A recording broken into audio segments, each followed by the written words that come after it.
ਕਿੰਨੇ ਮਤੇ ਜਿਹੜੇ ਨੇ ਉਹ ਪੁਆਏ ਜਾ ਰਹੇ ਨੇ। ਇਹ ਸਵਾਲ ਸਾਡੇ ਵੱਲੋਂ ਨਹੀਂ ਹੈ ਅਮਨ ਅਰੋੜਾ ਜੀ, ਇਹ ਸਵਾਲ ਆਇਆ ਤੁਹਾਡੇ ਪੁਰਾਣੇ ਸਾਥੀ ਸੁਖਪਾਲ ਖਹਿਰਾ ਦੇ ਵੱਲੋਂ। ਉਹ ਕਹਿ ਰਹੇ ਨੇ ਕਿ ਆਮ ਆਦਮੀ ਪਾਰਟੀ ਇਹ ਦੱਸੇ ਕਿ ਕਿੰਨੇ ਗ੍ਰਾਮ ਸਭਾਵਾਂ ਦੇ ਮਤੇ ਜਿਹੜੇ ਨੇ ਪੁਆਏ ਜਾ ਰਹੇ ਨੇ। देखो शहरी जी, मैं इत्थे ਤੁਹਾਡੇ ਸਾਹਮਣੇ ਤੁਹਾਡੇ ਚੈਨਲ ਦੇ ਉੱਪਰ ਤੁਹਾਡੇ ਜਿਹੜੇ ਪੰਜਾਬ ਦੇ ਲੋਕ ਨੇ ਉਹਨਾਂ ਦੇ ਤੇ ਜਿਹੜੇ NRIs ਨੇ ਉਹਨਾਂ ਦੇ ਜਿਹੜੇ ਲੋਕ ਮੈਟਰ ਕਰਦੇ ਨੇ, ਮੈਂ ਉਹਨਾਂ ਦੇ ਸਵਾਲਾਂ ਦੇ ਜਵਾਬ ਦੇਣ ਲਈ ਬੈਠਿਆ।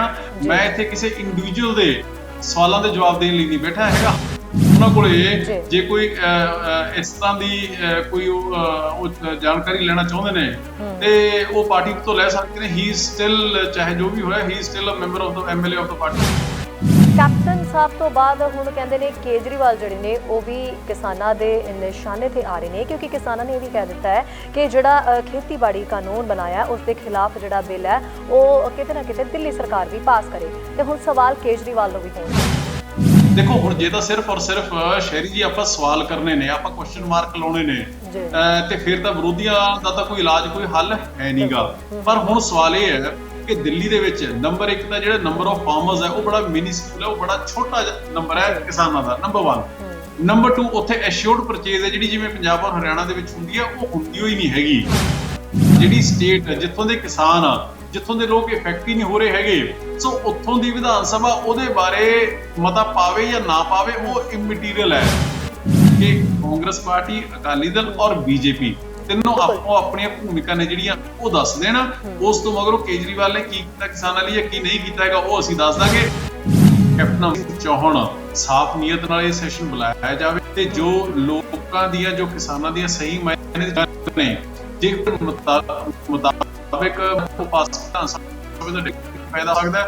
ਪਰ ਸ਼ੰਕੇ ਨੇ ਜਿਹੜੇ ਉਹ ਕੈਪਟਨ ਅਮਰਿੰਦਰ ਸਰਕਾਰ ਦੇ ਉੱਪਰ ਕਾਫੀ ਵੱਡੇ ਪੱਧਰ ਦੇ ਉੱਪਰ ਨੇ। ਜਿਹੜੇ ਕਿਸਾਨ ਭਰਾ ਨੇ, ਕਿਸਾਨ ਜਥੇਬੰਦੀਆਂ ਨੇ, ਜਿਹੜੇ ਲੀਗਲ ਕਨਸਟੀਟਿਊਸ਼ਨਲ ਐਗਰੀਕਲਚਰ ਫੋਰਸ ਨੇ, ਉਹਨਾਂ ਦਾ ਇੱਕ 2 ਦਿਨ ਦਾ ਸੈਸ਼ਨ ਸੈਮੀਨਾਰ ਹੈ ਉਹ ਬੁਲਾਇਆ ਜਾਵੇ। ਉਹਦੇ ਉੱਪਰ ਡਿਸਕਸ਼ਨਸ, ਡੈਲੀਬਰੇਸ਼ਨਸ ਕੀਤੀਆਂ ਜਾਣ, ਕਿਉਂਕਿ ਕਿਸਾਨ ਸਿੱਧੇ ਆਪ ਤਵਿਤ ਦੇ ਵਿੱਚ ਹੋਣੇ ਨਹੀਂ ਹੈਗੇ।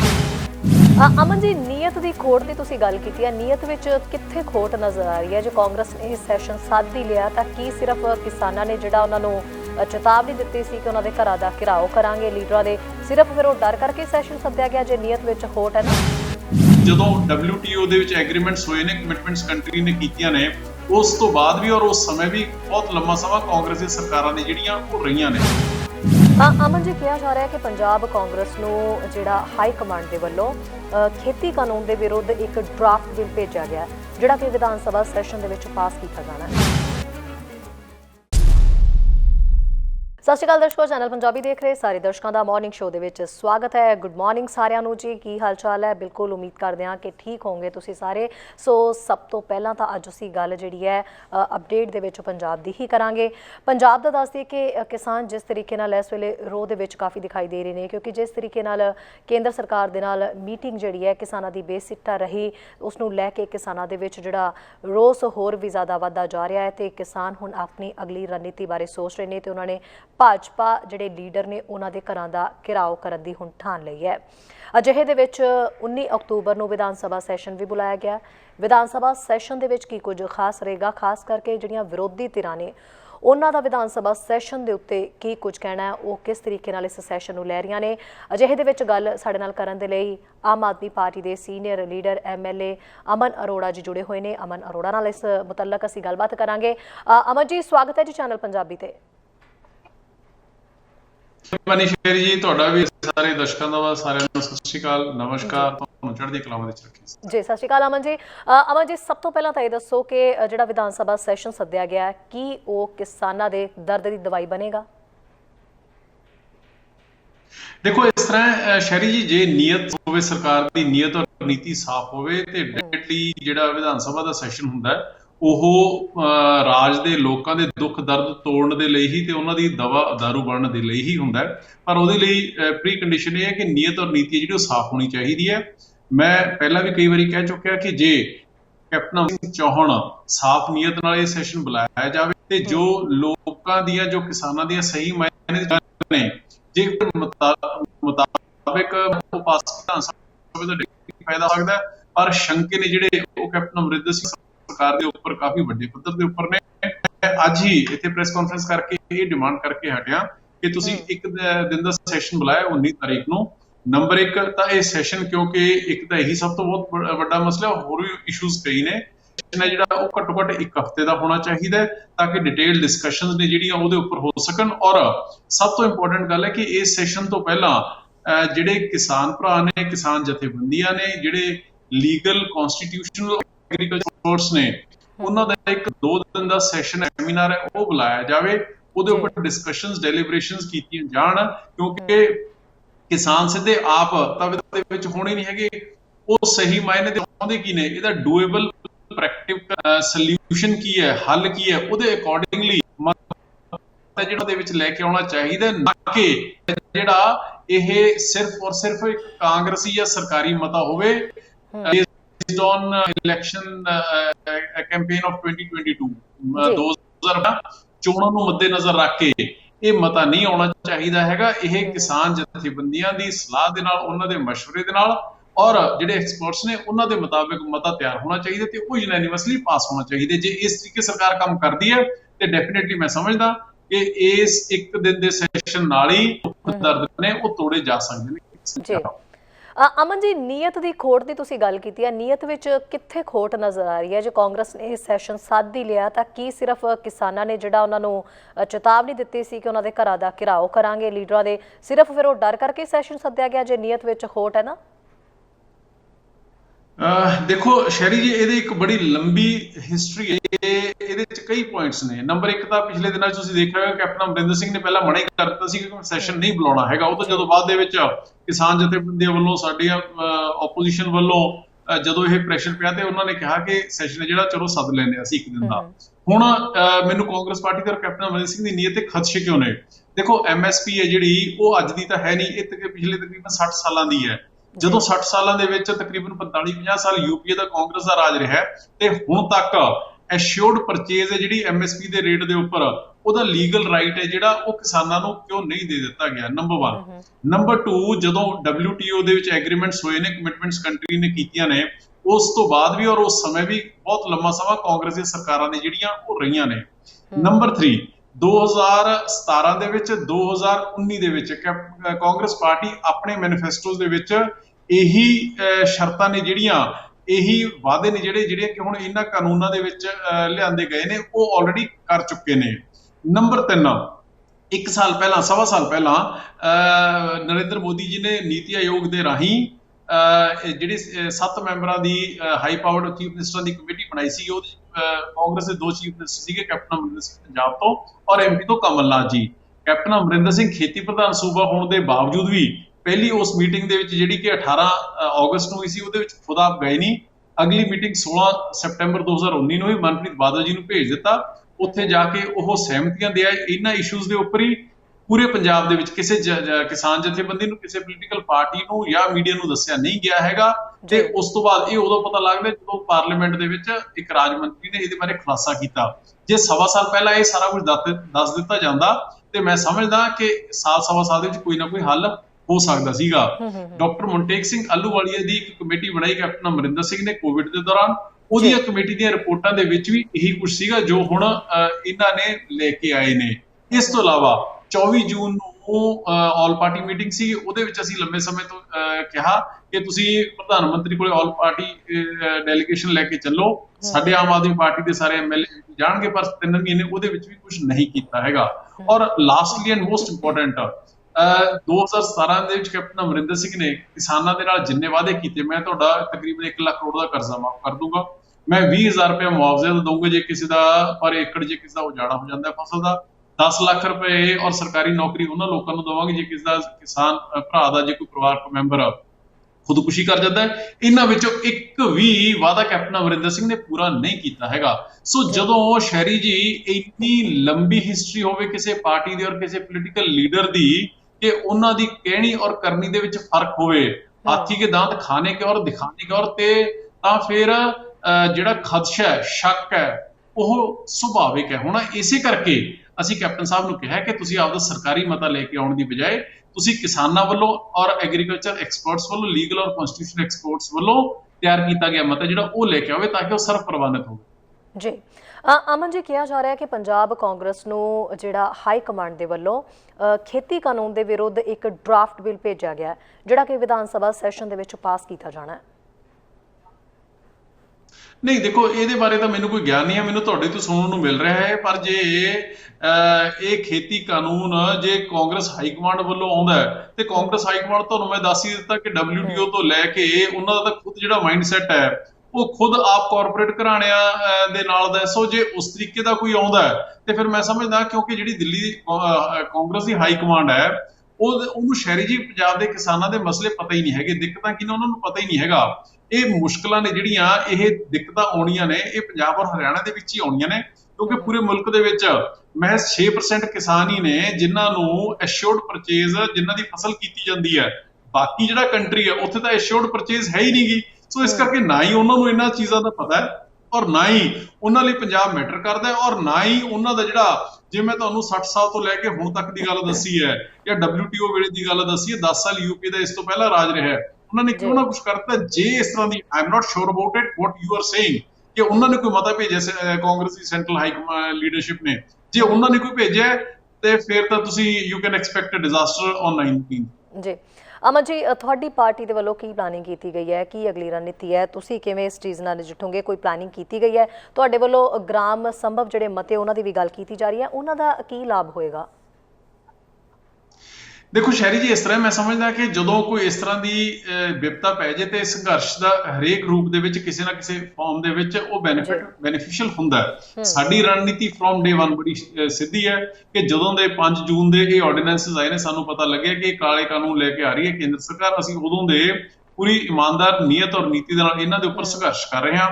ਅਸੀਂ ਇਹਨਾਂ ਸੰਘਰਸ਼ਾਂ ਦੇ ਵਿੱਚ ਕਿਤੇ ਵੀ ਕੋਈ ਆਪਣਾ ਝੰਡਾ ਜਾਂ ਆਪਣੀ ਅਲੱਗ ਡੋਡੂਗੀ ਵਜਾਉਣ ਦੀ ਅਕਾਲੀ ਦਲ ਨੇ ਔਰ ਕਾਂਗਰਸ ਨੇ ਜਿਸ ਤਰੀਕੇ ਨਾਲ ਕੀਤੀ ਹੈ, ਅਸੀਂ ਉਹ ਵਜਾਉਣ ਦੀ ਕੋਸ਼ਿਸ਼ ਨਹੀਂ ਕੀਤੀ ਹੈਗੀ।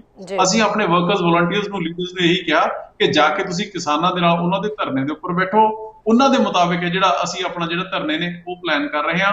ਉਹਨਾਂ ਦੀ ਡਿਮਾਂਡ ਸੀ ਕਿ ਦਿੱਲੀ ਦੇ ਵਿੱਚ ਤੁਸੀਂ ਪ੍ਰੋਟੈਸਟ ਕਰੋ ਨਰਿੰਦਰ ਮੋਦੀ ਦੀਆਂ ਜੜ੍ਹਾਂ ਨੂੰ ਹਿਲਾਉਣ ਦੇ ਲਈ। ਅਸੀਂ ਉੱਥੇ 2 ਦਿਨ ਪਹਿਲਾਂ ਮੰਡੇ ਜਾ ਕੇ ਉੱਥੇ ਪ੍ਰੋਟੈਸਟ ਕਰਕੇ ਆਏ ਹਾਂ। ਔਰ ਜਿਹੜਾ ਵਿਧਾਨ ਸਭਾ ਦੇ ਵਿੱਚ ਵੀ ਅਸੀਂ ਕੋਈ ਵੀ, ਜਿਹੜਾ ਤੁਸੀਂ ਗੱਲ ਕੀਤੀ ਗ੍ਰਾਮ ਸਭਾ ਦੀ, ਦੇਖੋ ਇਸ ਤਰ੍ਹਾਂ ਹੁੰਦਾ ਕਿ ਕਨਸਟੀਟਿਊਸ਼ਨ ਕਹਿੰਦਾ ਹੈ ਕਿ that Indian constitution is for the people, ਬਾय the people, of the people. ਜਦੋਂ ਗ੍ਰਾਮ ਸਭਾਵਾਂ ਜਿਹੜੀਆਂ ਪੰਚਾਇਤੀ PRIs ਨੇ, ਪੰਚਾਇਤੀ ਰਾਜ ਇੰਸਟੀਟਿਊਸ਼ਨਸ ਨੇ, ਉਹਦੀ ਜਦੋਂ ਅਮੈਂਡਮੈਂਟਸ ਹੋਈਆਂ ਸੀਗੀਆਂ ਤੇ ਉਸ ਦੇ ਵਿੱਚ ਗ੍ਰਾਮ ਸਭਾ ਨੂੰ ਸਭ ਤੋਂ ਉੱਪਰ ਮੰਨਿਆ ਗਿਆ ਸੀਗਾ। ਅਸੀਂ ਇਹਦੇ ਨਾਲ ਇੱਕ ਐਡਵਾਂਟੇਜ ਜਿਹੜਾ ਉਹ ਲੈਣਾ ਚਾਹੁੰਦੇ ਆ, ਸਰਕਾਰੀ ਪੱਧਰ ਦੇ ਉੱਪਰ ਵੀ, ਸੋਸ਼ਲ ਮੈਸੇਜ ਦੇ ਤੌਰ ਤੇ ਵੀ ਔਰ ਲੀਗਲ ਤੌਰ ਦੇ ਉੱਪਰ ਵੀ, ਕਿ ਜਿਹੜੇ ਲੋਕ ਇਹਨਾਂ ਬਿੱਲਾਂ ਦੇ ਨਾਲ, ਇਹਨਾਂ ਕਾਨੂੰਨਾਂ ਦੇ ਨਾਲ ਇਫੈਕਟ ਹੋ ਰਹੇ ਨੇ, ਸਭ ਤੋਂ ਵੱਧ ਉਹਨਾਂ ਨੂੰ ਤਾਂ ਪੁੱਛਿਆ ਹੀ ਨਹੀਂ ਗਿਆ ਹੈਗਾ। ਉਹ ਤਾਂ ਵਿਚਾਰੇ ਸੜਕਾਂ ਤੇ, ਰੇਲਵੇ ਟਰੈਕਸ ਦੇ ਉੱਪਰ ਬੈਠੇ ਨੇ ਤੇ ਸਰਕਾਰ ਨੇ ਆਪਦੀ ਮੈਜੋਰਿਟੀ ਦਾ ਨਜਾਇਜ਼ ਫਾਇਦਾ ਉਠਾਉਂਦੇ ਹੋਏ ਇਹ ਕਾਨੂੰਨ ਨੇ ਜਿਹੜੇ ਪਾਸ ਕਰ ਦਿੱਤੇ। ਸੋ ਉਸ ਐਂਗਲ ਤੋਂ ਅਸੀਂ ਗ੍ਰਾਮ ਸਭਾ ਦੇ ਮਤੇ ਨੇ ਜਿਹੜੇ ਪਾਉਣੇ ਸ਼ੁਰੂ ਕੀਤੇ ਹੋਏ ਨੇ।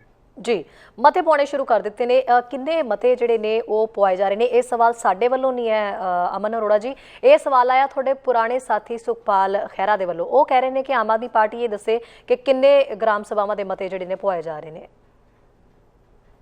ਦੇਖੋ ਸ਼ਹਿਰੀ ਜੀ, ਮੈਂ ਇੱਥੇ ਤੁਹਾਡੇ ਸਾਹਮਣੇ, ਤੁਹਾਡੇ ਚੈਨਲ ਦੇ ਉੱਪਰ, ਤੁਹਾਡੇ ਜਿਹੜੇ ਪੰਜਾਬ ਦੇ ਲੋਕ ਨੇ ਉਹਨਾਂ ਦੇ, ਤੇ ਜਿਹੜੇ NRIs ਨੇ ਉਹਨਾਂ ਦੇ ਜਿਹੜੇ ਲੋਕ ਮੈਟਰ ਕਰਦੇ ਨੇ, ਮੈਂ ਉਹਨਾਂ ਦੇ ਸਵਾਲਾਂ ਦੇ ਜਵਾਬ ਦੇਣ ਲਈ ਬੈਠਿਆ। ਮੈਂ ਇੱਥੇ ਕਿਸੇ ਇੰਡੀਵਿਜੂਅਲ ਦੇ ਸਵਾਲਾਂ ਦੇ ਜਵਾਬ ਦੇਣ ਲਈ ਨਹੀਂ ਬੈਠਾ ਹੈਗਾ। ਹਾਂ, ਜੇ ਤੁਹਾਡਾ ਕੋਈ ਇਸ ਬਾਰੇ ਇਸ਼ੂ ਹੈ ਤੇ ਉਹ ਮੈਂ ਜ਼ਰੂਰ ਕਰ ਸਕਦਾ, ਪਰ people who don't matter, I think I don't need to comment on them। ਉਹਨਾਂ ਕੋਲੇ ਜੇ ਕੋਈ ਇਸ ਤਰ੍ਹਾਂ ਦੀ ਕੋਈ ਉਹ ਜਾਣਕਾਰੀ ਲੈਣਾ ਚਾਹੁੰਦੇ ਨੇ ਤੇ ਉਹ ਪਾਰਟੀ ਤੋਂ ਲੈ ਸਕਦੇ ਨੇ। ਹੀ ਇਜ਼ ਸਟਿਲ, ਚਾਹੇ ਜੋ ਵੀ ਹੋਇਆ, he is still a member of the MLA of the party.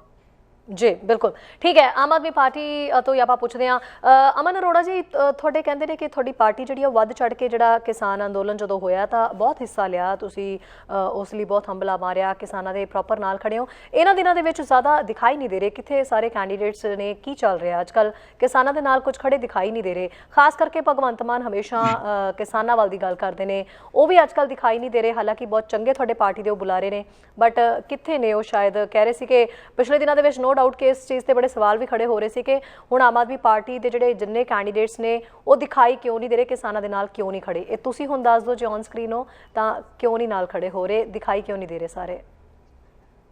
Sharry ਜੀ, ਤੁਹਾਡੀ ਗੱਲ ਦੇ ਨਾਲ ਬਿਲਕੁਲ ਸਹਿਮਤ ਹਾਂ। ਤੁਹਾਡਾ ਬੜਾ ਕੁਐਸਚਨ ਹੈ ਜਿਹੜਾ ਉਹ ਬੜਾ ਵੈਲਿਡ ਹੈ। ਦੇਖੋ, ਇਸ ਤਰ੍ਹਾਂ ਹੈ ਕਿ ਜਦੋਂ ਦੇ ਸੰਘਰਸ਼ ਸ਼ੁਰੂ ਹੋਏ ਨੇ ਉਦੋਂ ਦਾ ਹੀ ਸਾਰੀ ਕਿਸਾਨ ਜਥੇਬੰਦੀਆਂ ਨੇ ਬੜਾ ਕਲੀਅਰਲੀ ਸਾਰੀ ਪੋਲੀਟੀਕਲ ਪਾਰਟੀਆਂ ਨੂੰ ਰਿਕੁਐਸਟ ਕੀਤੀ ਸੀ, ਚੇਤਾਵਨੀ ਵੀ ਦਿੱਤੀ ਸੀਗੀ ਕਿ ਅਸੀਂ ਆਪਣੇ ਪ੍ਰੋਟੈਸਟਾਂ ਦੇ ਵਿੱਚ ਕਿਸੇ ਵੀ ਪੋਲੀਟੀਕਲ ਪਾਰਟੀ ਨੂੰ ਅਸੀਂ ਉਹਨਾਂ ਦੀ ਸ਼ਮੂਲੀਅਤ ਨਹੀਂ ਚਾਹੁੰਦੇ ਹੈਗੇ, ਨੰਬਰ 1।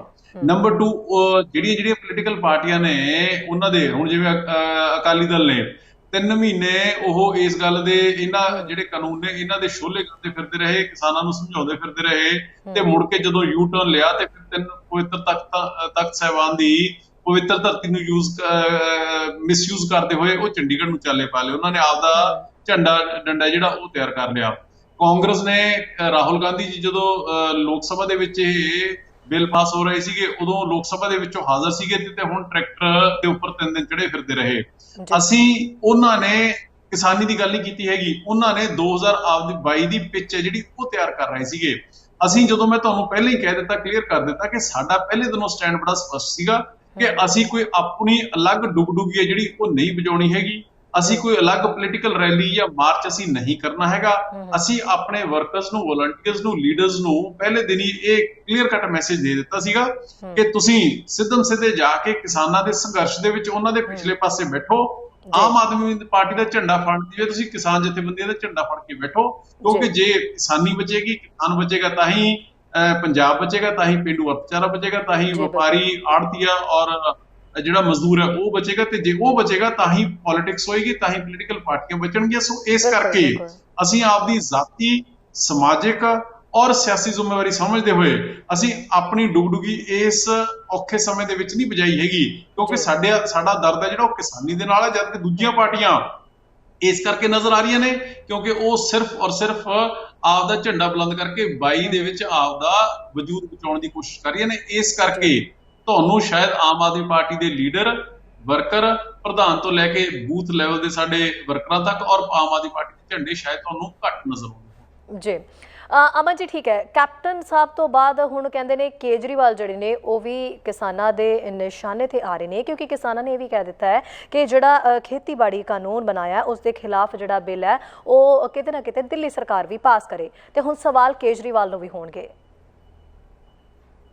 ਦੇਖੋ ਸ਼ੈਰੀ ਜੀ, ਇਸ ਤਰ੍ਹਾਂ ਹੈ ਕਿ ਨੋ ਡਾਊਟ ਆਉਣ ਵਾਲੇ ਸਮੇਂ ਦੇ ਵਿੱਚ ਅਰਵਿੰਦ ਕੇਜਰੀਵਾਲ ਜੀ ਆਪਣੀ ਕੈਬਨਿਟ ਦੇ ਨਾਲ, ਦਿੱਲੀ ਸਰਕਾਰ ਦੇ ਨਾਲ ਇਹਦੇ ਬਾਰੇ ਜ਼ਰੂਰ ਕੋਈ ਨਾ ਕੋਈ ਫੈਸਲਾ ਜਿਹੜਾ ਮੈਂ ਸਮਝਦਾ ਕਿ ਲੈ ਲੈਣਗੇ। ਪਰ ਆਲ ਸੈਡ ਐਂਡ ਡਨ, ਦੇਖੋ ਹੁਣ ਜੇ ਤਾਂ ਸਿਰਫ ਔਰ ਸਿਰਫ ਸ਼ੈਰੀ ਜੀ ਆਪਾਂ ਸਵਾਲ ਕਰਨੇ ਨੇ, ਆਪਾਂ ਕੁਐਸਚਨ ਮਾਰਕ ਲਾਉਣੇ ਨੇ, ਤੇ ਫਿਰ ਤਾਂ ਵਿਰੋਧੀਆਂ ਦਾ ਤਾਂ ਕੋਈ ਇਲਾਜ, ਕੋਈ ਹੱਲ ਹੈ ਨਹੀਂਗਾ।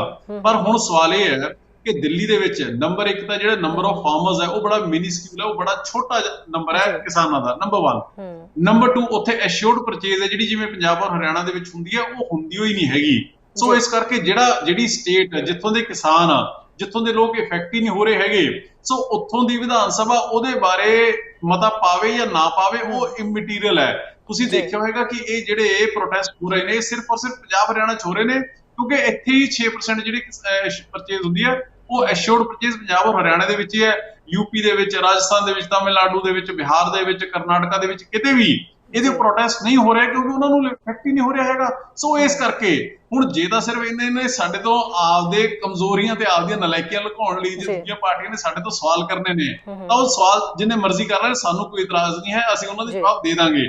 ਪਰ ਸਵਾਲ ਆਲ ਸੈਡ ਐਂਡ ਡਨ ਕਹਿਣ ਦਾ ਮਤਲਬ ਇਹ ਹੈ ਕਿ ਕਾਂਗਰਸ ਪਾਰਟੀ, ਅਕਾਲੀ ਦਲ ਔਰ ਬੀਜੇਪੀ ਤਿੰਨੋਂ ਆਪੋ ਆਪਣੀਆਂ ਭੂਮਿਕਾ ਨੇ ਜਿਹੜੀਆਂ ਉਹ ਦੱਸ ਦੇਣ। ਉਸ ਤੋਂ ਮਗਰੋਂ ਕੇਜਰੀਵਾਲ ਨੇ ਕੀ ਕੀਤਾ ਕਿਸਾਨਾਂ ਲਈ ਜਾਂ ਕੀ ਨਹੀਂ ਕੀਤਾ ਹੈਗਾ ਉਹ ਅਸੀਂ ਦੱਸ ਦਾਂਗੇ। ਅੱਜ ਤੱਕ ਇਹ ਪਾਰਟੀਆਂ ਆਪੋਜੀਸ਼ਨ ਦੇ ਵਿੱਚ ਹੁੰਦੇ ਆ, ਸਵਾਮੀਨਾਥਨ ਕਮਿਸ਼ਨ ਦੀ ਪੈਰਵਾਈ ਕਰਦੇ ਨੇ, ਤੇ ਜਦੋਂ ਉਹ ਸਰਕਾਰ ਦੇ ਵਿੱਚ ਆ ਜਾਂਦੇ ਨੇ ਉਦੋਂ ਸ਼ਾਂਤਾ ਕੁਮਾਰ ਕਮੇਟੀ ਦੀ ਪੈਰਵਾਈ ਕਰਦੇ ਨੇ। ਪੂਰੇ ਮੁਲਕ ਦੇ ਵਿੱਚ ਅੱਜ ਕੱਲਮ ਕੱਲਾ ਇੱਕੋ ਇੱਕ ਮੁੱਖ ਮੰਤਰੀ ਔਰ ਪਾਰਟੀ ਹੈ ਆਮ ਆਦਮੀ ਪਾਰਟੀ, ਅਰਵਿੰਦ ਕੇਜਰੀਵਾਲ, ਜਿਨ੍ਹਾਂ ਦੀ ਸਰਕਾਰ ਨੇ ਵਾਅਦਾ ਨਹੀਂ ਕੀਤਾ ਸੀਗਾ ਪਰ ਦਿੱਲੀ ਦੇ ਵਿੱਚ ਜਿੰਨੇ ਵੀ ਕਿਸਾਨ ਹੈਗੇ ਆਪਦੇ ਪੱਲਿਓਂ ਬੋਨਸ ਦੇ ਕੇ ਉਹਨਾਂ ਨੂੰ ਸਵਾਮੀਨਾਥਨ ਕਮਿਸ਼ਨ ਦੀਆਂ ਰਿਪੋਰਟਾਂ ਦੇ ਮੁਤਾਬਕ ਉਹਨਾਂ ਨੂੰ ਪੈਸੇ ਜਿਹੜਾ ਕੰਪਨਸੇਸ਼ਨ ਹੈ ਜਿਹੜਾ ਉਹ ਦਿੱਤਾ ਗਿਆ ਹੈ। ਅੱਜ ਤੱਕ ਨਾ ਕਾਂਗਰਸ, ਅਕਾਲੀ ਦਲ, ਬੀਜੇਪੀ ਨੇ ਇੱਕ ਕਿਸਾਨ ਨੂੰ ਵੀ ਇਹ ਨਹੀਂ ਦਿੱਤਾ ਹੈਗਾ। ਸੋ ਸਾਡੇ ਤੋਂ ਸਵਾਲ ਕਰਨ ਤੋਂ ਪਹਿਲਾਂ ਇਹਨਾਂ ਤਿੰਨੇ ਪਾਰਟੀਆਂ ਨੂੰ ਆਪਦੀ ਪੀੜ੍ਹੀ ਥੱਲੇ ਸੋਟਾ ਜ਼ਰੂਰ ਫੇਰ ਲੈਣਾ ਚਾਹੀਦਾ। ਜੀ ਅਮਨ ਜੀ, ਇਹ ਸਵਾਲ ਕਿਸੇ ਪਾਰਟੀ ਵੱਲੋਂ ਨਹੀਂ ਕੀਤੇ ਜਾ ਰਹੇ, ਇਹ ਡਾਇਰੈਕਟ ਜਿਹੜੇ ਅਸੀਂ ਤੁਹਾਨੂੰ ਪੁੱਛ ਰਹੇ ਹਾਂ, ਜਿਹੜੇ ਲੋਕਾਂ ਦੇ ਸਵਾਲ ਨੇ ਉਹ ਤੁਹਾਨੂੰ ਕੀਤੇ ਜਾ ਰਹੇ ਨੇ, ਕਿਉਂਕਿ ਤੁਸੀਂ ਵੀ ਜਾਣਦੇ ਹੋ ਕਿ ਜਿਹੜੇ NRI ਨੇ ਉਹ ਤੁਹਾਡੀ ਪਾਰਟੀ ਨੂੰ ਕਿੰਨੀ ਸਪੋਰਟ ਕਰਦੇ ਨੇ, ਤੁਹਾਡੀ ਪਾਰਟੀ ਨੂੰ ਪਸੰਦ ਕਰਦੇ ਨੇ। ਸੋ ਇਹ ਉਹ ਵੀ ਜਾਣਨਾ ਚਾਹੁੰਦੇ ਨੇ, ਇਸੇ ਲਈ ਇਸ ਪਲੇਟਫਾਰਮ ਤੇ ਅੱਜ ਤੁਹਾਨੂੰ ਲਿਆਂਦਾ ਗਿਆ ਕਿ ਆਮ ਆਦਮੀ ਪਾਰਟੀ ਦੀ ਜਿਹੜੀ ਸਟ੍ਰੈਟਜੀ ਹੈ ਉਹ ਉਹਨਾਂ ਦੇ ਮਾਈਂਡ ਦੇ ਵਿੱਚ ਜਿਹੜੀ ਹੈ ਉਹ ਕਲੀਅਰ ਹੋ ਸਕੇ। ਇਸੇ ਲਈ ਅੱਜ ਤੁਹਾਡੇ ਨਾਲ ਇਹ ਸਵਾਲ ਜਵਾਬ ਕਰ ਰਹੇ ਹਾਂ ਕਿ ਜਿਹੜੇ NRIਆਂ ਦੇ ਵੀ ਸਵਾਲ ਨੇ ਕਿ ਕਿਸਾਨਾਂ ਲਈ ਆਮ ਆਦਮੀ ਪਾਰਟੀ ਕੀ ਕਰ ਰਹੀ ਹੈ, ਉਹਨਾਂ ਦਾ ਸਟੈਂਡ ਕੀ ਹੈ, ਕਿੱਥੇ ਹੈ ਭਗਵੰਤ ਮਾਨ, ਕਿਉਂ ਨਹੀਂ ਦਿਖਾਈ ਦੇ ਰਹੇ, ਇਹ ਸਭ ਸਵਾਲ NRIs ਦੇ ਨੇ। ਇਸ ਲਈ ਅਮਨ ਅਰੋੜਾ ਜੀ, ਤੁਹਾਨੂੰ ਪੁੱਛਿਆ ਜਾ ਰਿਹਾ ਇਹ ਸਵਾਲ।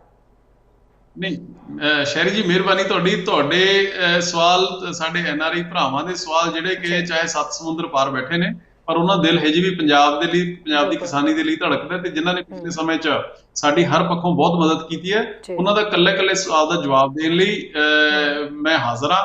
ਜੋ ਮਰਜ਼ੀ ਸਵਾਲ ਪੁੱਛੋ, ਮੈਂ ਤੁਹਾਨੂੰ ਕਲੀਅਰ ਕੀਤਾ ਕਿ ਕਿਉਂਕਿ ਦਿੱਲੀ ਦੇ ਵਿੱਚ ਇਹਦੇ ਨਾਲ ਇੰਪੈਕਟ ਨਹੀਂ ਹੋ ਰਿਹਾ ਹੈਗਾ, ਸੋ ਇਸ ਕਰਕੇ ਉੱਥੇ ਮਤਾ ਲੈ ਕੇ ਆਈਏ ਜਾਂ ਨਾ ਲੈ ਕੇ ਆਈਏ, ਦੈਟ ਡਸਨਟ ਮੈਟਰ। ਪਰ ਇਹਦੇ ਬਾਰੇ ਡੈਫੀਨਿਟਲੀ ਯੈਸ, ਜਿਹੜਾ ਫੈਸਲਾ ਕਰਨਾ ਹੈ ਉਹ ਅਰਵਿੰਦ ਜੀ ਨੇ ਔਰ ਉਹਨਾਂ ਦੀ ਕੈਬਨਿਟ ਕੁਲੀਗਸ ਨੇ ਕਰਨਾ ਹੈ।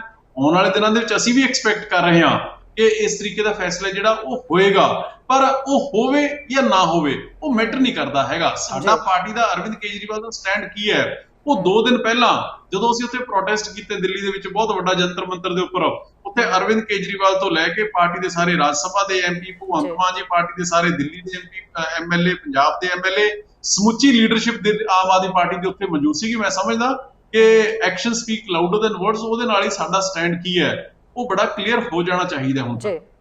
ਠੀਕ ਹੈ ਅਮਨ ਜੀ, ਆਪਾਂ ਵਿਧਾਨ ਸਭਾ ਸੈਸ਼ਨ, ਤੁਹਾਨੂੰ ਵੀ ਪਤਾ ਹਮੇਸ਼ਾ ਜਿਹੜਾ ਤੁਸੀਂ ਖੁਦ ਉੱਥੇ ਮੌਜੂਦ ਰਹਿੰਦੇ ਹੋ, ਅਸੀਂ ਖੁਦ ਵੀ ਮੀਡੀਆ ਦੇ ਵੱਲੋਂ ਕਵਰ ਕਰਦੇ ਰਹੇ ਹਾਂ ਵਿਧਾਨ ਸਭਾ ਸੈਸ਼ਨ ਨੂੰ। ਸੋ ਉੱਥੇ ਹਮੇਸ਼ਾ ਰੌਲਾ ਰੱਪੀ ਹੰਗਾਮਾ ਇਹੀ ਹੁੰਦਾ ਹੈ। ਜੇ ਸਰਕਾਰ ਕਿਤੇ ਸਹਿਮਤੀ ਬਣਾਉਂਦੀ ਹੈ ਤਾਂ ਵਿਰੋਧੀ ਧਿਰਾਂ ਸ਼ਾਇਦ ਇਹੀ ਸੋਚ ਕੇ ਅੰਦਰ ਵੜਦੀਆਂ ਨੇ ਕਿ ਅਸੀਂ ਤਾਂ ਸਿਰਫ ਖਿਲਾਫਤ ਹੀ ਕਰਨ ਜਾ ਰਹੀਆਂ ਹੈ, ਸਿਰਫ ਸ਼ੋਰ ਸ਼ਰਾਬਾ ਮਚਾਉਣਾ। ਉਮੀਦ ਕਰਦੇ ਹਾਂ ਕਿ ਇਸ ਵਾਰ ਦਾ ਵਿਧਾਨ ਸਭਾ ਜਿਹੜਾ ਸੈਸ਼ਨ ਹੈ ਉਹ ਇਸ ਤਰੀਕੇ ਦਾ ਨਹੀਂ ਹੋਏਗਾ, ਕਿਉਂਕਿ ਇਹਦਾ ਸਮਾਂ ਬਿਲਕੁਲ ਬਹੁਤ ਥੋੜਾ ਹੈ ਕਿਸਾਨਾਂ ਦੇ ਮੁੱਦੇ ਦੇ ਉੱਤੇ ਗੱਲ ਕਰਨ ਦੇ ਲਈ।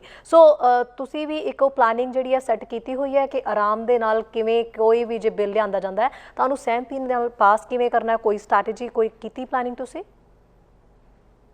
ਦੇਖੋ ਸ਼ਹਿਰੀ ਜੀ, ਇਸ ਤਰ੍ਹਾਂ ਹੈ ਕਿ ਅਸੀਂ ਪਹਿਲਾਂ ਵੀ ਜਦੋਂ 28 ਅਗਸਤ ਨੂੰ ਸੈਸ਼ਨ ਬੁਲਾਇਆ ਗਿਆ ਸੀਗਾ, ਅਸੀਂ ਉਦੋਂ ਵੀ ਸਾਰਿਆਂ ਨੇ ਸ਼ਮੂਲੀਅਤ ਕੀਤੀ ਸੀਗੀ, ਤੇ ਉਸ ਸੈਸ਼ਨ ਹੈ ਜਿਹੜਾ ਉਹਦੇ ਵਿੱਚ ਵੀ ਇਹੀ ਮਤਾ ਪਾਸ ਕੀਤਾ ਗਿਆ ਸੀਗਾ। ਪਰ ਅਨਫੋਰਚੂਨੇਟਲੀ ਉਦੋਂ ਵੀ ਕੈਪਟਨ ਅਮਰਿੰਦਰ ਸਿੰਘ ਜੀ ਉਹਨਾਂ ਨੇ ਮਤਾ ਤਾਂ ਪਾ ਲਿਆ, ਪਰ ਉਹਨੂੰ ਭੇਜਿਆ ਨਹੀਂ ਹੈਗਾ ਗਵਰਨਰ ਕੋਲੇ ਫॉर ਹਿਸ ਐਕਸੈਂਟ। ਸੋ ਇਸ ਕਰਕੇ ਉਹਨਾਂ ਦੀ ਨੀਅਤ ਦੇ ਉੱਪਰ ਸਵਾਲ ਖੜੇ ਹੁੰਦੇ ਨੇ। ਅਸੀਂ ਜਦੋਂ ਦੀ ਪੌਣੇ 4 ਸਾਲ ਦੀ ਆਮ ਆਦਮੀ ਪਾਰਟੀ ਵਿਧਾਨ ਸਭਾ ਦੇ ਵਿੱਚ ਐਂਟਰ ਕੀਤੀ ਹੈ, ਸਾਡੀ ਹਮੇਸ਼ਾ ਕੋਸ਼ਿਸ਼ ਹੁੰਦੀ ਹੈ ਕਿ ਅਸੀਂ ਪੋਜ਼ਿਟਿਵ, ਪ੍ਰੋਡਕਟਿਵ ਔਰ ਸਾਰਥਕ ਬਹਿਸ ਹੈ ਜਿਹੜੀ ਉਹ ਕਰੀਏ ਤਾਂ ਕਿ ਸਟੇਟ ਨੂੰ ਕੰਟਰੀਬਿਊਟ ਕਰ ਸਕੀਏ।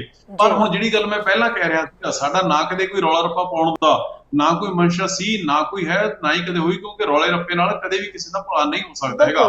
ਪਰ ਜਿਹੜੀ ਗੱਲ ਮੈਂ ਤੁਹਾਨੂੰ ਪਹਿਲਾਂ ਦੱਸ ਰਿਹਾ ਸੀਗਾ ਕਿ ਇਹ ਜਿਹੜਾ ਮਤਾ ਆਉਣਾ ਹੈ, ਬੇਸਿਕਲੀ ਸਪੈਸ਼ਲ ਸੈਸ਼ਨ ਹੈ, ਇਹਨਾਂ 3 ਕਾਨੂੰਨਾਂ ਨੂੰ ਖਾਰਜ ਕਰਨ ਦੇ ਲਈ ਇਹ ਜਿਹੜਾ ਸੈਸ਼ਨ ਹੈ ਸ਼ਹਿਰੀ ਜੀ, ਇਹ ਬਹੁਤ ਮਹੱਤਵਪੂਰਨ ਹੈ। ਔਰ ਮੈਨੂੰ ਜੋ ਖਦਸ਼ਾ ਕਿ ਮੈਂ ਕਿਹਾ ਕਿ 2022 ਦੇ ਮੁਤਲਕ ਇਹ ਕੋਈ ਸਰਕਾਰੀ ਜਾਂ ਕਾਂਗਰਸੀ ਮਤਾ ਨਹੀਂ ਹੋਣਾ ਚਾਹੀਦਾ ਕਿ ਕਿਸਾਨਾਂ ਦਾ ਮਤਾ ਹੋਣਾ ਚਾਹੀਦਾ। ਉਹ ਮੇਰੇ ਕਹਿਣ ਦਾ ਮਕਸਦ ਇਹ ਹੈ ਕਿ ਹੁਣ ਜਿਵੇਂ ਪਿਛਲੇ ਦਿਨਾਂ 'ਚ ਤੁਸੀਂ ਸੁਣਿਆ ਹੋਏਗਾ ਕਿ ਸੁਖਬੀਰ ਬਾਦਲ ਜੀ ਨੇ ਵੀ ਕਿਹਾ ਕਿ ਜੀ ਪੰਜਾਬ ਨੂੰ, ਸਾਰੇ ਪੰਜਾਬ ਨੂੰ ਤੁਸੀਂ ਮੰਡੀ ਜਾਂ ਡਿਕਲੇਅਰ ਕਰ ਦਿਓ, ਉਹਦੇ ਨਾਲ ਮੰਡੀਆਂ ਨੇ ਜਿਹੜੀਆਂ ਪ੍ਰਾਈਵੇਟ ਕਾਰਪੋਰੇਟ ਘਰਾਣੇ ਦੀਆਂ ਉਹ ਨਹੀਂ ਖੁੱਲ ਸਕਣਗੀਆਂ, ਤੇ ਇਸ ਕਰਕੇ ਇਹ ਬਿੱਲ ਨੇ ਜਿਹੜੇ ਨੀਗੇਟ ਹੋ ਜਾਣਗੇ।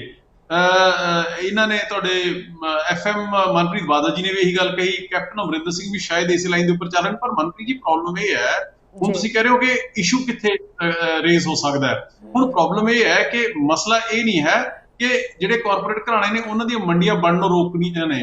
ਮਸਲਾ ਇਹ ਹੈ, ਉਹ ਤਾਂ 5 ਮਿੰਟ ਦੇ ਵਿੱਚ ਰੁਕ ਜਾਣਗੀਆਂ। ਉਹ ਤਾਂ ਜਦੋਂ ਗ੍ਰਾਮ ਸਭਾ ਨੇ ਪਾਤਾ ਮਤਾ ਜਾਂ ਵਿਧਾਨ ਸਭਾ ਨੇ ਪਾਤਾ, ਉਹ ਤਾਂ ਰੁਕ ਜਾਏਗਾ। ਉਹ ਤਾਂ that is just a 5 minutes job for any government, that is not an issue. Issue is ਕਿ MSP ਤਾਂ ਅੱਜ 23 ਫਸਲਾਂ ਦੇ ਦਿੱਤੀ ਜਾਂਦੀ ਹੈ, ਪਰ ਪਰਚੇਸ ਸਿਰਫ 2 ਹੁੰਦੀਆਂ ਨੇ। ਮਸਲਾ ਉਹ ਮੰਡੀਆਂ ਖੁੱਲਣ ਜਾਂ ਨਾ ਖੁੱਲਣ ਦਾ ਨਹੀਂ, ਅਸੀਂ ਤਾਂ ਉਹਦੇ ਵੀ ਵਿਰੁੱਧ ਹਾਂ ਤੇ ਉਸ ਮਤੇ ਦੀ ਸਪੋਰਟ ਕਰਾਂਗੇ। ਪਰ ਸਵਾਲ ਇਹ ਹੈ ਕਿ ਮਸਲਾ ਇੰਸ਼ੋਰਡ ਪਰਚੇਸ ਦਾ, ਗਾਰੰਟੀਡ ਪਰਚੇਸ ਦਾ। ਹੁਣ ਮੇਰਾ ਸਵਾਲ ਤੁਹਾਨੂੰ ਇਹ ਹੈ, ਔਰ ਕੈਪਟਨ ਅਮਰਿੰਦਰ ਸਿੰਘ ਜੀ ਨੂੰ ਮੈਂ ਸਵਾਲ ਕੀਤਾ ਅੱਜ, ਕਿ ਪ੍ਰਾਈਵੇਟ ਮੰਡੀਆਂ ਨੇ ਨੰਬਰ 1 ਰੋਕ ਲਿਆ, ਚੰਗੀ ਗੱਲ ਹੈ, ਵੈਲਕਮ ਸਟੈਪ ਹੈ। ਪਰ ਜੇ 1.5 ਸਾਲ ਬਾਅਦ, 2 ਸਾਲ ਬਾਅਦ ਜੇ ਨਰਿੰਦਰ ਮੋਦੀ ਤੇ ਕੇਂਦਰ ਸਰਕਾਰ ਕਹਿ ਦਿੰਦੀ ਹੈ ਕਿ ਅਸੀਂ ਤਾਂ ਪੈਸਾ ਦਿੰਦੇ ਨਹੀਂ ਹੈਗੇ ਕਣਕ ਔਰ ਝੋਨਾ ਖਰੀਦਣ ਦੇ ਲਈ, ਅਲਟੀਮੇਟਲੀ ਹੈ ਕੀ, ਜਿੰਨਾ ਸਟਾਕ ਖਰੀਦੇ ਜਾਂਦੇ ਕਣਕ ਔਰ ਝੋਨੇ ਦਾ, ਕਣਕ ਦੇ ਲਈ ਤਕਰੀਬਨ 25-26 ਹਜ਼ਾਰ ਕਰੋੜ ਰੁਪਇਆ ਔਰ ਝੋਨੇ ਦੇ ਲਈ ਤਕਰੀਬਨ 32-35 ਹਜ਼ਾਰ ਕਰੋੜ ਰੁਪਇਆ, ਯਾਨੀ ਕਿ 60 ਹਜ਼ਾਰ ਕਰੋੜ ਹੈ ਜਿਹੜਾ ਉਹ ਕੇਂਦਰ ਵੱਲੋਂ ਆਉਂਦਾ ਹੈ, ਸੈਂਟਰਲ ਗਵਰਨਮੈਂਟ ਵੱਲੋਂ ਆਉਂਦਾ ਹੈ CCL ਦੇ ਰੂਪ ਦੇ ਵਿੱਚ ਪੰਜਾਬ ਸਰਕਾਰ ਕੋਲੇ। ਪੰਜਾਬ ਦੀਆਂ ਜਿਹੜੀਆਂ ਏਜੰਸੀਜ਼ ਨੇ ਉਹ ਸਿਰਫ ਪ੍ਰੋਕਿਊਰਿੰਗ ਏਜੰਸੀਜ਼ ਨੇ, ਹੋਰ ਉਹ ਕੱਖ ਨਹੀਂ ਹੈਗਾ ਉਹਨਾਂ ਕੋਲੇ। ਸੋ ਇਸ ਕਰਕੇ ਮੇਰੇ ਕਹਿਣ ਦਾ ਮਤਲਬ ਇਹ ਹੈ, ਸਵਾਲ ਇਹ ਹੈ ਕਿ ਜੇ 2 ਸਾਲ ਬਾਅਦ ਕੇਂਦਰ ਸਰਕਾਰ ਹੱਥ ਖੜੇ ਕਰ ਦਿੰਦੀ ਹੈ ਕਿ ਸਾਡੇ ਕੋਲ ਤਾਂ ਪੈਸੇ ਹੈ ਨਹੀਂ ਗੇ, ਅਸੀਂ ਤਾਂ ਕਣਕ ਝੋਨਾ ਖਰੀਦਦੇ ਨਹੀਂ ਹੈਗੇ, ਤੇ ਫਿਰ ਕੀ ਕਰਾਂਗੇ? ਪੈਸੇ ਨਹੀਂ ਹੈਗੇ ਜਿੰਨਾ ਕਰਜ਼ਾ ਇਹਨਾਂ ਨੇ ਚੜਾ ਦਿੱਤਾ ਪਿਛਲੇ 15 ਸਾਲਾਂ ਦੇ ਵਿੱਚ, ਤੇ ਪ੍ਰਾਈਵੇਟ ਮੰਡੀਆਂ ਨੇ ਜਿਹੜੀਆਂ ਉਹ ਆਪਾਂ ਰੋਕ ਲੈਂਦੇ ਆ, ਤੇ ਉਸ ਸਿਚੁਏਸ਼ਨ ਦੇ ਵਿੱਚ ਕਿਸਾਨ ਕੀ ਕਰੇਗਾ? ਸੋ ਇਹ ਮੇਰੇ ਸਵਾਲ ਨੇ, ਤੇ ਮੈਂ ਸਮਝਦਾ ਕਿ ਖਦਸ਼ੇ ਨੇ ਜਿਹੜੇ ਇਹ ਬੜੇ ਜਾਇਜ਼ ਨੇ। ਸਰਕਾਰਾਂ ਦਾ ਕੰਮ ਸਿਰਫ ਇਹ ਨਹੀਂ ਹੁੰਦਾ ਹੈਗਾ ਕਿ ਜੀ ਸਾਲ ਮਗਰੋਂ 1.5 ਸਾਲ ਮਗਰੋਂ ਇਲੈਕਸ਼ਨ ਹੈ, ਤੁਸੀਂ ਅੱਜ ਇੱਕ ਪੋਲੀਟੀਕਲ ਮਤਾ ਲੈ ਕੇ ਆਓ, ਤੇ ਜੋ 16 ਸਾਲ ਪਹਿਲਾਂ ਕੀਤਾ ਸੀਗਾ ਕਿ ਪਾਣੀਆਂ ਦੇ ਰੱਖ ਕੇ ਕੈਪਟਨ ਅਮਰਿੰਦਰ ਸਿੰਘ ਜਦੋਂ ਜਿਹੜੇ ਸਤਲੁਜ SYL ਦੇ ਜਿਹੜੇ ਵਾਟਰ ਟਰਮੀਨੇਸ਼ਨ ਐਗਰੀਮੈਂਟ ਕੀਤਾ ਸੀਗਾ, 16 ਸਾਲਾਂ ਬਾਅਦ ਅੱਜ ਵੀ ਤਲਵਾਰ ਲਟਕ ਰਹੀ ਹੈ। ਸੋ ਸਵਾਲ ਇਹ ਹੈ ਕਿ ਸਰਕਾਰਾਂ ਦਾ ਕੰਮ ਹੁੰਦਾ ਹੱਲ ਕੱਢਣਾ, ਤੇ ਹੱਲ ਹੈ ਜਿਹੜਾ ਉਹ ਪ੍ਰੋਪਰ ਤਰੀਕੇ ਨਾਲ ਨਿਕਲਿਆ ਜਾਂਦਾ ਹੈ। ਔਰ ਫਿਰ ਜੇ ਮਤਲਬ ਲੈ ਕੇ ਵੀ ਆ ਜਾਂਦੇ ਨੇ, ਲੈਟ ਮੀ ਸੀ ਬਿਯੋਂਡ 19th ਔਰ ਬਿਯੋਂਡ 1.5 2 years, ਸਪੋਜ਼ ਸ਼ਹਿਰੀ ਜੇ ਮਤਲਬ ਲੈ ਵੀ ਆਉਂਦੇ ਨੇ, ਮੰਡੀਆਂ ਨਹੀਂ ਖੁੱਲਦੀਆਂ ਹੈਗੀਆਂ, ਤੇ ਉਹ ਜਿਹੜਾ ਮਤਾ ਨੰਬਰ 1 ਤਾਂ ਗਵਰਨਰ ਨੇ ਐਕਸੈਪਟ ਨਹੀਂ ਕਰਨਾ ਹੈਗਾ, ਨੰਬਰ 1 ਦੂਜੀ ਵਾਰੀ ਭੇਜਿਆ ਗਿਆ ਸਰਕਾਰ ਐਕਸੈਪਟ ਹੋ ਜਾਏਗਾ, ਉਸ ਤੋਂ ਬਾਅਦ ਉਹ ਜਾਏਗਾ ਪ੍ਰੈਜ਼ੀਡੈਂਟ ਆਫ ਇੰਡੀਆ ਕੋਲੇ, ਪ੍ਰੈਜ਼ੀਡੈਂਟ ਆਫ ਇੰਡੀਆ ਨੇ ਨੰਬਰ ਉਹਨੂੰ ਐਕਸੈਪਟ ਨਹੀਂ ਕਰਨਾ ਹੈਗਾ, ਆਪਦੀ ਐਕਸੈਂਟ ਨਹੀਂ ਦੇਣੀ ਹੈਗੀ। ਨੰਬਰ 2 ਜੇ ਦੇ ਵੀ ਦਿੰਦੇ ਨੇ, ਐਕਸੈਂਟ ਪ੍ਰੈਜ਼ੀਡੈਂਟ ਆਫ ਇੰਡੀਆ ਦੇ ਵੀ ਦਿੰਦਾ, ਤੇ ਫਿਰ ਇੱਕ ਕਲੀਅਰ ਲੀਗਲੀ ਇਹ ਐਸਟੈਬਲਿਸ਼ਡ ਲਾਅ ਹੈ ਕਿ ਜਿੱਥੇ 2 ਸਰਕਾਰਾਂ, ਇੱਕ ਕੇਂਦਰ ਦੀ ਸਰਕਾਰ ਔਰ ਦੂਜੀ ਸਟੇਟ ਗਵਰਨਮੈਂਟ, ਜੇ ਇੱਕੋ ਇਸ਼ੂ ਦੇ ਉੱਪਰ 2 ਕਾਨੂੰਨ ਬਣਾ ਦਿੱਤੇ ਜਾਂਦੇ ਨੇ, ਤੇ ਜਿਹੜਾ ਸੈਂਟਰਲ ਗਵਰਨਮੈਂਟ ਦਾ ਕਾਨੂੰਨ ਹੈ ਉਹ ਪ੍ਰਵੇਲ ਪਾਉਣ ਕਰਦਾ ਹੈ ਸਟੇਟ ਗਵਰਨਮੈਂਟ ਦੇ ਕਾਨੂੰਨ ਦੇ ਉੱਪਰ, ਤੇ ਫਿਰ ਵੀ ਕੀਤਾ ਕਰਾਇਆ ਸਾਰਾ ਉੱਥੇ ਦਾ ਉੱਥੇ, ਪਰਨਾਲਾ ਉੱਥੇ ਦਾ ਉੱਥੇ। ਸੋ ਮੇਰੇ ਇਹ ਸਵਾਲ ਨੇ ਜਿਹੜੇ ਕਿ ਮੈਂ ਕੈਪਟਨ ਅਮਰਿੰਦਰ ਸਿੰਘ ਨੂੰ ਅੱਜ ਕੀਤੇ ਨੇ।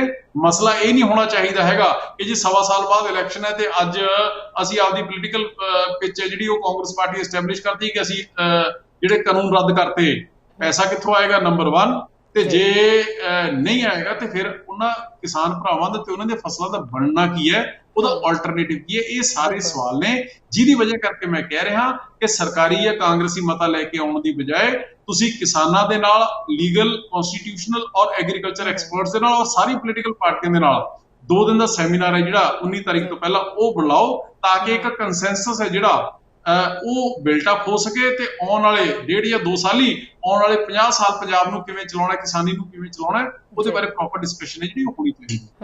ਅਮਨ ਜੀ, ਤੁਸੀਂ ਕਹਿ ਰਹੇ ਹੋ ਕਿ ਪੰਜਾਬ ਸਰਕਾਰ ਦੇ ਕੋਲ ਜ਼ਹਿਰ ਖਾਨ ਤੱਕ ਦੇ ਪੈਸੇ ਨਹੀਂ ਹੈਗੇ, ਪਰ ਉਧਰ ਰਾਹੁਲ ਗਾਂਧੀ ਨੇ ਤਿਆਰੀ ਲਈ ਕੀ ਹੋਈ ਹੈ, ਉਹ 17 ਅਕਤੂਬਰ ਨੂੰ ਆ ਰਹੇ ਨੇ, ਉਹ ਤਾਂ ਬੜੇ ਪਿੰਡਾਂ ਦੀ ਗੱਲ ਕਰ ਰਹੇ ਨੇ ਕਿ ਪਿੰਡਾਂ ਨੂੰ ਅਸੀਂ ਸਮਾਰਟ ਬਣਾਉਣ ਜਾ ਰਹੇ ਹਾਂ। ਦੇਖੋ, ਇਸ ਤਰ੍ਹਾਂ ਹੁੰਦਾ ਹੈ ਕਿ ਜਿੱਥੋਂ ਤੱਕ ਇਕਨੋਮੀ ਦਾ ਸਵਾਲ ਹੈ ਪੰਜਾਬ ਦਾ, ਮੈਂ ਤੁਹਾਨੂੰ ਥੋੜੀ ਜਿਹੀ ਬੈਕਗ੍ਰਾਉਂਡ ਚ ਫਿਗਰਸ ਜਾ ਕੇ ਦੱਸ ਦਿੰਦਾ। ਜਦੋਂ 2007 ਦੇ ਵਿੱਚ ਅਕਾਲੀ ਦਲ ਦੀ ਸਰਕਾਰ ਬਣੀ ਸੀ, ਉਦੋਂ ਪੰਜਾਬ ਤੇ ਸਿਰਫ 51,000 ਕਰੋੜ ਦਾ ਕਰਜ਼ਾ ਸੀਗਾ। ਜਦੋਂ ਇਹ ਗਏ ਨੇ 2017 ਦੇ ਵਿੱਚ, ਉਸ ਸਮੇਂ 1,96,000 ਕਰੋੜ ਦਾ ਕਰਜ਼ਾ ਜਿਹੜਾ ਉਹ ਹੋ ਗਿਆ ਸੀਗਾ, ਯਾਨੀ ਕਿ ਤਕਰੀਬਨ 1,45,000 ਕਰੋੜ ਦੇ ਕਰੀਬ ਕਰਜ਼ਾ ਜਿਹੜਾ ਉਹ ਹੋ ਗਿਆ ਸੀਗਾ 10 ਸਾਲਾਂ 'ਚ, ਯਾਨੀ ਹਰ ਸਾਲ 14,500-15,000 ਕਰੋੜ ਦਾ ਕਰਜ਼ਾ ਜਿਹੜਾ ਉਹ ਅਕਾਲੀ ਦਲ ਦੀ ਸਰਕਾਰ ਵੇਲੇ ਚੜਿਆ।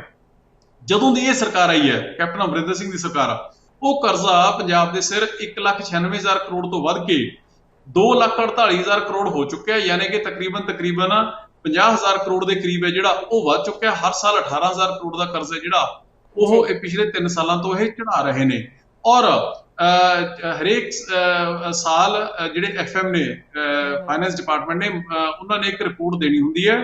50th ਫਾਈਨੈਂਸ ਕਮਿਸ਼ਨ ਨੂੰ ਰਿਪੋਰਟ ਆਪ ਦੇ ਕੇ ਆਏ ਨੇ ਸਾਹਿਬ ਮਨਪ੍ਰੀਤ ਸਿੰਘ ਬਾਦਲ, ਜਿਹੜੇ ਇਹ ਕਹਿ ਕੇ ਆਏ ਨੇ ਉਸ ਰਿਪੋਰਟ ਦੇ ਵਿੱਚ ਕਿ ਜਦੋਂ ਤੱਕ ਇਹਨੇ ਸਰਕਾਰ ਜਾਏਗੀ 2022 ਦੇ ਵਿੱਚ, ਉਦੋਂ ਤੱਕ ਇਹ ਕਰਜ਼ਾ ਹੈ ਉਹ ਵੱਧ ਕੇ 2,94,000 ਕਰੋੜ, ਯਾਨੀ ਕਿ 5 ਸਾਲਾਂ ਦੇ ਵਿੱਚ 96,000 ਕਰੋੜ ਦਾ ਕਰਜ਼ਾ ਜਿਹੜਾ ਉਹ ਇਸ ਸਰਕਾਰ ਨੇ ਚੜਾ ਦੇਣਾ ਹੈ। ਸੋ ਮੇਰੇ ਕਹਿਣ ਦਾ ਮਤਲਬ ਇਹ ਹੈ ਕਿ ਜਦੋਂ ਤੁਸੀਂ ਇਸ ਰੇਟ ਦੇ ਉੱਪਰ ਔਰ ਇਸ ਤੋਂ ਬਾਅਦ ਜਿਹੜਾ ਕਾਰਪੋਰੇਸ਼ਨ ਦੇ ਉੱਪਰ, ਬੋਰਡਸ ਦੇ ਉੱਪਰ ਜਿਹੜਾ ਕਰਜ਼ਾ ਹੈ ਉਹਦਾ ਕੋਈ ਹਿਸਾਬ ਕਿਤਾਬ ਹੀ ਨਹੀਂ ਹੈ, ਕਿਉਂਕਿ ਉਹ ਬਜਟ ਦੇ ਵਿੱਚ ਆਉਂਦਾ ਨਹੀਂ ਹੈਗਾ। ਸੋ ਵਾਟ ਆਈ ਮੀਨ ਟੂ ਸੇ ਇਜ਼ ਕਿ 4 ਸਾਲ ਡੱਕਾ ਨਾ ਤੋੜ ਕੇ ਹੁਣ ਸਿਰਫ ਔਰ ਸਿਰਫ 2022 ਦੀਆਂ ਇਲੈਕਸ਼ਨਾਂ ਜਿੱਤਣ ਦੇ ਲਈ ਜੇ ਤੁਸੀਂ ਕਰਜ਼ੇ ਲੈ ਕੇ ਪੰਜਾਬ ਦੀਆਂ ਜ਼ਮੀਨਾਂ ਵੇਚ ਕੇ ਤੇ ਤੁਸੀਂ ਕਹੋ ਜੀ ਅਸੀਂ ਬਹੁਤ ਡਿਵੈਲਪਮੈਂਟ ਕਰਤੀ, ਤੇ ਇਹੀ ਡਿਵੈਲਪਮੈਂਟ ਤਾਂ ਅਕਾਲੀ ਦਲ ਨੇ ਕੀਤੀ ਹੈ ਜਿਨ੍ਹਾਂ ਨੇ ਪੰਜਾਬ ਨੂੰ ਕਰਜ਼ਾ ਹੀ ਕਰ ਦਿੱਤਾ। ਅੱਜ ਜੇ ਹਾਈਐਸਟ ਕਰਜ਼ਾ ਹੈ GSDP ਦੇ ਮੁਤਾਬਿਕ, ਆਪਾਂ ਜੇ ਦੇਖ ਲਈ ਜਿਹੜਾ FRBM ਐਕਟ ਹੈ, ਜੇ ਆਪਾਂ ਉਹਦੀ ਗੱਲ ਕਰ ਲਈਏ, ਜੇ ਸਭ ਤੋਂ ਵੱਧ ਕਰਜ਼ਾ ਕਿਸੇ ਸਟੇਟ ਦੇ ਉੱਪਰ ਪੂਰੇ ਮੁਲਕ ਦੇ ਵਿੱਚ ਹੈ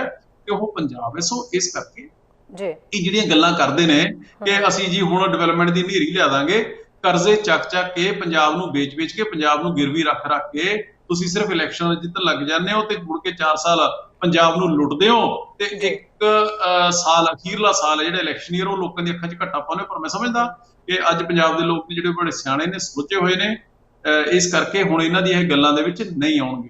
ਜੀ ਅਮਨ ਜੀ, ਕਿਹਾ ਜਾ ਰਿਹਾ ਕਿ ਜੇ ਰੇਲਾਂ ਨਾ ਚੱਲੀਆਂ, ਇਸੇ ਤਰ੍ਹਾਂ ਅੰਦੋਲਨ ਚੱਲਦਾ ਰਿਹਾ ਤਾਂ ਕਿਤੇ ਨਾ ਕਿਤੇ ਪੰਜਾਬ ਦੇ ਵਿੱਚ ਜਿਹੜਾ ਬਿਜਲੀ ਸੰਕਟ ਪੈਦਾ ਹੋ ਸਕਦਾ ਹੈ। ਕੀ ਲੱਗਦਾ ਹੈ ਬਿਜਲੀ ਸੰਕਟ ਹੋ ਸਕਦਾ ਇਸ ਨਾਲ, ਇਸ ਤਰੀਕੇ ਨਾਲ ਪ੍ਰਭਾਵਿਤ? ਨਹੀਂ, ਦੇਖੋ ਸ਼ਹਿਰੀ ਜੀ, ਇਹਦੇ ਚ ਪਿਛਲੇ ਦਿਨਾਂ ਦੇ ਵਿੱਚ 2 ਕੰਟਰਡਿਕਟਰੀ ਸਟੇਟਮੈਂਟਸ ਨੇ ਜਿਹੜੀਆਂ ਉਹ ਆਈਆਂ ਨੇ। ਸਰਕਾਰ ਨੇ, ਮਨਪ੍ਰੀਤ ਬਾਦਲ ਜੀ ਨੇ ਇਹ ਕਿਹਾ ਕਿ ਮਹਿਜ਼ 3 ਜਾਂ 4 ਦਿਨ ਦਾ ਕੋਲਾ ਜਿਹੜਾ ਉਹ ਰਹਿ ਗਿਆ, ਪਰ ਉਸ ਤੋਂ ਨੈਕਸਟ ਡੇ ਪਾਵਰਕਾਮ ਦੇ ਜਿਹੜੇ ਹੈੱਡ ਨੇ ਉਹਨਾਂ ਦੀ ਖਬਰ ਆ ਗਈ ਸੀਗੀ ਕਿ ਇਹ ਜੀ 11 ਜਾਂ 12 ਦਿਨਾਂ ਦਾ ਕੋਲਾ ਪਿਆ। ਇਹ ਤਕਰੀਬਨ 3 ਦਿਨ ਪਹਿਲਾਂ ਦੀ ਗੱਲ ਹੈ। ਸੋ ਨੰਬਰ 1 ਤਾਂ ਉਹੀ 2 ਕੰਟਰਡਿਕਟਰੀ ਸਟੇਟਮੈਂਟਸ ਨੇ। ਦੂਜੀ ਗੱਲ ਇਹ ਕਹਿ ਕੇ ਮੈਂ ਸਮਝਦਾ ਕਿ ਪੰਜਾਬ ਦੇ ਲੋਕਾਂ ਨੂੰ ਔਰ ਕਿਸਾਨਾਂ ਨੂੰ ਤਾਂ ਕਿ ਇਹ ਜੇ ਕੋਈ ਅਨਫੋਰਚੂਨੇਟ ਕੋਈ ਕਿਸੇ ਤਰੀਕੇ ਦੀ ਕਿੱਲਤ ਆਉਂਦੀ ਹੈ, ਕੋਈ ਐਮਰਜੈਂਸੀ ਕ੍ਰੀਏਟ ਹੁੰਦੀ ਹੈ, ਵੈਦਰ ਦੈਟ ਇਜ਼ ਪਾਵਰ ਔਰ ਬਾਕੀ ਐਸੈਂਸ਼ੀਅਲ ਸਰਵਿਸਿਜ਼ ਨੇ ਜਿਹੜੀਆਂ ਜੇ ਕੋਈ ਹਿੱਟ ਹੁੰਦੀਆਂ ਨੇ, ਮੈਂ ਸਮਝਦਾ ਕਿ ਪੰਜਾਬ ਸਰਕਾਰ ਜਿਹੜਾ ਘੜਾ ਹੈ ਉਹ ਕਿਸਾਨ ਭਰਾਵਾਂ ਦੇ ਸਿਰ ਭੰਨਣਾ ਚਾਹੁੰਦੀ ਹੈ। ਪਰ ਫਿਰ ਵੀ ਮੈਂ ਮੰਨ ਕੇ ਚੱਲਦਾ ਕਿ ਕਿਸਾਨ ਜਥੇਬੰਦੀਆਂ ਜਿਵੇਂ BKU ਉਗਰਾਹਾਂ ਗਰੁੱਪ ਹੈ, ਉਗਰਾਹਾਂ ਏਕਤਾ ਗਰੁੱਪ, ਉਹਨਾਂ ਨੇ ਸਾਰੇ ਰੇਲਵੇ ਟਰੈਕਸ ਨੇ ਜਿਹੜੇ ਉਹ ਖਾਲੀ ਕਰ ਦਿੱਤੇ ਨੇ ਤਾਂ ਕਿ ਲੋਕਾਂ ਨੂੰ ਕਿਸੇ ਤਰੀਕੇ ਦੀ ਦਿੱਕਤ ਮੁਸ਼ਕਲ ਜਿਹੜੀ ਉਹ ਨਾ ਆਵੇ। ਸੋ ਵਾਟ ਆਈ ਮੀਨ ਟੂ ਸੇ ਇਸ ਕਿ ਜਦੋਂ ਕਿਸਾਨ ਜਥੇਬੰਦੀਆਂ ਜਿਹੜੀਆਂ ਕਿ ਜਿਨ੍ਹਾਂ ਦੇ ਢਿੱਡ ਦੇ ਉੱਪਰ ਲੱਤ ਮਾਰਨ ਦੀ ਕੋਸ਼ਿਸ਼ ਸਰਕਾਰ ਵੱਲੋਂ ਕੀਤੀ ਜਾ ਰਹੀ ਹੈ ਤੇ ਫਿਰ ਵੀ ਪਿਛਲੇ ਕਈ ਮਹੀਨਿਆਂ ਤੋਂ ਬੜੇ ਪੀਸਫੁਲ ਤਰੀਕੇ ਦੇ ਨਾਲ ਪ੍ਰੋਟੈਸਟ ਕਰ ਰਹੇ ਨੇ, ਸਰਕਾਰ ਦਾ ਮਕਸਦ ਸਿਰਫ ਇੰਨਾ ਨਹੀਂ ਹੁੰਦਾ ਹੈਗਾ ਕਿ ਉਹ ਸਟੇਟਮੈਂਟ ਇਸ਼ੂ ਕਰਕੇ ਕੰਮ ਸਾਰ ਲੇ। ਸਰਕਾਰ ਦਾ ਮਤਲਬ ਹੁੰਦਾ ਹੈ ਕਿ ਜੇ ਕੋਈ ਇੱਕ ਦਿੱਕਤ ਆ ਗਈ ਹੈ ਤੇ ਉਹਦੇ ਆਲਟਰਨੇਟਿਵ ਮੇਜਰਸ ਨੇ, ਮੀਨਸ ਨੇ ਜਿਹੜੇ ਉਹ ਅਡਾਪਟ ਕੀਤੇ ਜਾਣੇ ਚਾਹੀਦੇ ਨੇ। ਪਰ ਦੋਨੋਂ ਚੀਜ਼ਾਂ ਨੋ ਡਾਊਟ ਕਿਸਾਨਾਂ ਦਾ ਸੰਘਰਸ਼ ਵੀ ਜ਼ਰੂਰੀ ਹੈ, ਪਰ ਐਸੈਂਸ਼ੀਅਲ ਸਰਵਿਸਿਜ਼ ਜਿਹੜੀ ਉਹ ਵੀ ਹਿੱਟ ਨਾ ਹੋਣ, ਇਹਦੇ ਬਾਰੇ it's Captain Amarinder Singh duty to do a balancing act.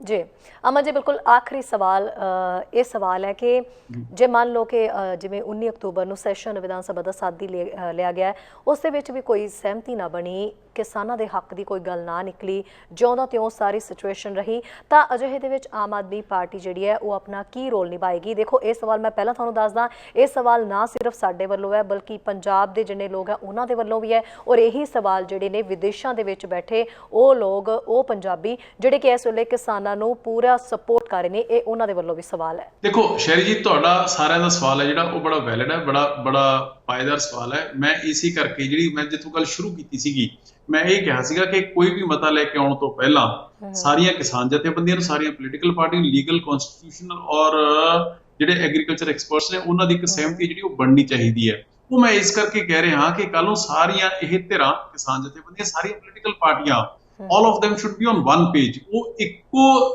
ਤਰੀਕੇ ਦੇ ਨਾਲ ਸੰਘਰਸ਼ ਔਰ ਇਹ ਲੜਾਈ ਹੈ ਉਹ ਕਰਨ। ਪਰ ਜੇ ਖਦਸ਼ਾ ਮੇਰਾ, ਖੁਦਾ ਨਾ ਖਾਸਤਾ, ਮੈਂ ਚਾਹੁੰਦਾ ਕਿ ਮੇਰਾ ਖਦਸ਼ਾ ਜਿਹੜਾ ਉਹ ਝੂਠਾ ਸਾਬਤ ਹੋਵੇ, ਪਰ ਜੇ ਸਰਕਾਰੀ ਮਤਾ ਲੈ ਆਉਂਦੇ ਨੇ, ਜੇ ਕਾਂਗਰਸੀ ਮਤਾ ਲੈ ਆਉਂਦੇ ਨੇ ਤੇ ਇਹ ਚੀਜ਼ਾਂ ਨੇ ਜਿਹੜੀਆਂ ਉਹ ਨਹੀਂ ਚੰਗੇ ਤਰੀਕੇ ਦੇ ਨਾਲ ਉਹ ਡਿਸਕਸ਼ਨ ਹੁੰਦੀਆਂ ਹੈਗੀਆਂ।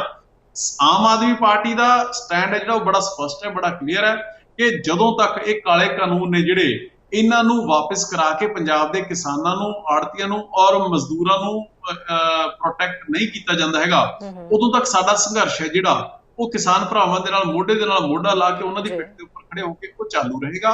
ਹੁਣ ਇਹ ਡਿਪੈਂਡ ਕਰਦਾ ਹੈ 19 ਵਾਲੇ ਸੈਸ਼ਨ ਦੇ ਉੱਪਰ। ਜੇ ਸਾਰਿਆਂ ਦੇ ਸਰਵ ਪ੍ਰਵਾਨਿਤ ਜੇ ਮਤਾ ਲੈ ਆਂਦਾ ਜਾਂਦਾ ਹੈ, ਯੂਨੈਨਿਮਸ ਤੌਰ ਦੇ ਉੱਪਰ ਲਿਆ ਜਾਂਦਾ ਹੈ, ਤਾਂ ਸਾਰੇ ਦੇ ਸਾਰੇ ਇੱਕ ਪੇਜ ਦੇ ਉੱਪਰ ਹੋਣਗੇ। ਜੇ ਨਹੀਂ ਲੈ ਕੇ ਆਉਂਦੇ ਹੈਗੇ ਤੇ ਫਿਰ ਇਹ ਆਮ ਆਦਮੀ ਪਾਰਟੀ ਕਿਸਾਨਾਂ ਦੇ ਨਾਲ ਫਿਰ ਵੀ ਮੋਢਾ ਮੋਢਾ ਲਾ ਕੇ ਖੜੀ ਹੈ।